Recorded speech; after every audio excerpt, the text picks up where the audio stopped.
Hello friend. Welcome to the Speak English with Lala YouTube channel. I hope you all are doing well. Today in this video, I want to tell you how to speak English fluently. I hope you learned something from this educational video. So, without any delay, let's get started. Number 1. Get clear on what fluency means. You know that you want to become fluent in English.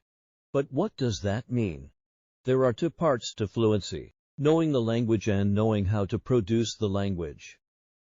Being fluent means that you can use the English language comfortably. You can communicate freely and you can have conversations with native speakers without having to constantly look for help. Fluency can also be seen in how you speak.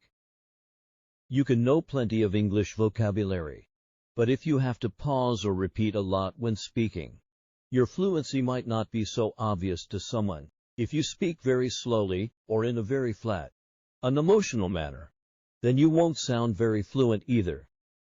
On the other hand, sounding fluent doesn't mean you actually are speaking good English. To be fluent in English, you need to master both the language and how you speak it. There's often an expectation that you must know a certain number of words for fluency. But it's important to remember that you can't just study the words and grammar. It can be scary, but you also need to practice speaking. The tips below will help you master your speaking skills so that you can speak proper English and sound good doing it. Don't forget how important both features of fluency are. To read about how many words you need to know to be considered fluent, read this post. Number 2. Immerse yourself in English every day. Studying English for an hour once a week isn't usually enough to make any real progress. The best way to quickly improve your English is to spend at least a few minutes practicing every day. There's a special language learning method called immersion. With immersion, you try to surround yourself with the language as much as you can in your day-to-day activities. You want English to become part of your daily schedule so that you're frequently learning and practicing until it becomes natural to hear and speak the language. You can create immersion in a lot of fun, creative ways besides just constantly studying English from a book or a course. You can switch your phone settings to the English language. You can start watching and listening to English movies and songs. Keep an English diary or volunteer in a place where English is required. Immerse yourself in English as much as possible every time you study. Challenge yourself to listen to, read and even say things in English that you think might be too difficult for you. If you want to speak English fluently, you need to make it an essential part of your everyday life. Watching authentic movies and videos can help with this by exposing you to the natural sounds of the language. Fluent You takes authentic videos like music videos, movie trailers, news and inspiring talks and turns them into personalized language learning lessons. Number 3. Accept that English grammar has a lot of exceptions. Sometimes you can find patterns in English grammar, but other times English doesn't make sense at all. For example, wire read, pronounced read, and read, pronounced read. The same word, but said differently depending on whether you're speaking in the past or present tense. Or why is mice the plural of mouse, but houses is the plural of house? Unfortunately, there are many exceptions to English rules. It's easy to get stuck on learning how to speak English properly if you try to find a reason for everything. Sometimes English is just weird, so the best thing to do is just memorize the strange exceptions and move on. Number 4. Use mirroring to answer English questions. Listen carefully when someone asks you a question in English and you'll answer perfectly every time. English questions are like mirrors. Does he? Yes, he does. Can she? Yes, she can. Is it? No, it isn't. If someone asks you a question and you're not sure how to answer, start by thinking about the words used in the question. The person has already said most of the words you need to make your answer. Instead of just memorizing English grammar, start to look for patterns like this one. There are a lot of simple ways to cheat and make it easier to remember the right words. Number 5. Focus on whole phrases instead of single words. Speaking English fluently means being able to express your thoughts, feelings, and ideas. Your goal is to speak English in full sentences, so why not learn it in full sentences? You'll find that English is more useful in your everyday life if you study whole phrases rather than just vocabulary and verbs. Start by thinking about phrases that you use frequently in your native language and then learn how to say them in English. Number 6. Learn intonation, body language, and gestures.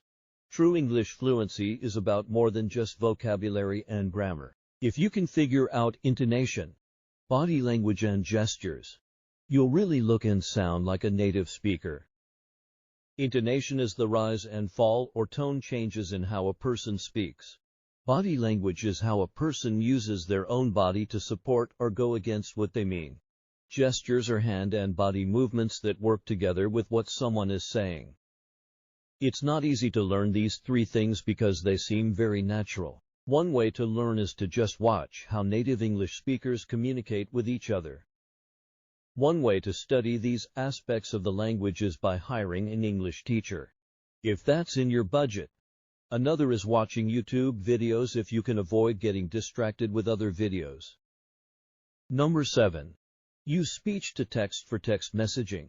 You can practice speaking English even when you're texting people. Just speak your texts instead of typing them. You may need to change your settings to enable speech-to-text first. Then, find the speech option on whatever keyboard you're using. Often, you just need to tap a microphone icon on the right side of the keyboard.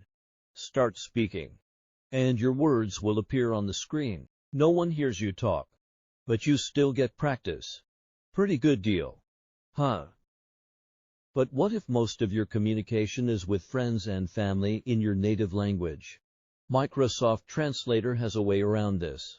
Check to see if your native language is included in Microsoft's Conversations feature. If it is, you can speak out loud in English and have your words automatically translated into text in your native language. Your chat partner can speak in your native language and have their words show up for you in English. This way, you get English speaking and reading practice while having the conversations you'd be having anyway. Number 8. Talk yourself through everyday activities. Think about all the things you might do that have a beginning, a middle, and an end. For example, following a recipe when cooking dinner or putting together a piece of furniture. Try writing out instructions for a process in English and make them as simple as possible. For cooking something, your instructions might start like this. 1. Peel the garlic. 2. Dice the garlic. 3. Peel the onions. 4. Slice the onions. Once you have your instructions, follow them. In the meantime, say what you're doing out loud. For example, now I'm cutting up the onions. Oh, my eyes are starting to water. A more challenging version of this would be to keep an audio diary. Record yourself on your phone describing your day or a specific experience from beginning to end. This would force you to learn words that you often use in everyday life or think about, and you'll also get more comfortable with speaking smoothly.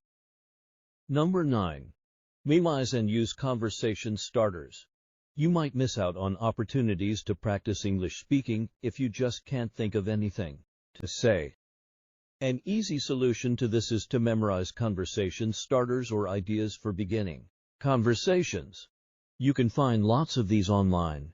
For example, here's a list of 250 conversation starters from Conversation Starters World. Of course, you wouldn't want to use all of these at any moment.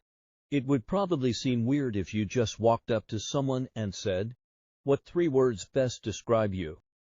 But memorizing some ideas will help you feel better about talking to people in casual situations or to keep conversations going when talking to exchange partners. Number 10. Share your opinions online.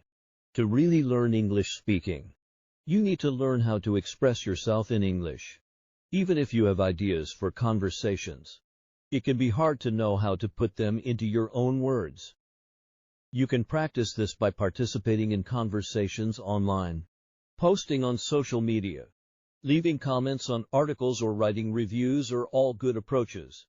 Goodreads is a site where people leave their thoughts about books they've read. Writing about books and movies is always a nice way to practice sharing your opinions in English, because they give you a lot to think about. But if you don't have time to do this, there are simple options. Watch a short video on YouTube and leave a comment underneath it. Post short opinions on Twitter about anything. There are many options for practicing your English skills before you speak out loud. Number 11. Get direct feedback. To improve your speaking, you can ask directly for feedback. Since you usually can't do this with casual conversations, it might be worth setting up a language exchange where you can ask the person to tell you directly if any of your sentences sound awkward or unnatural. There are even apps for this, like Go Correct, where you can connect with English teachers. HelloTalk also allows you to chat or voice call in English, and then your conversation partner will literally mark out your mistakes. For self-studying, you can work on your grammar and sentence constructions when speaking by typing out a simple message or paragraph. Try running this through Grammarly to check your grammar. Afterwards, correct any mistakes you might have made. Then try reading everything out loud. I hope these tips will help you a lot to be fluent in English. I welcome your comments. Let's share our thoughts on these tips together. If you like this video, kindly like and share, and subscribe to the channel if you haven't yet.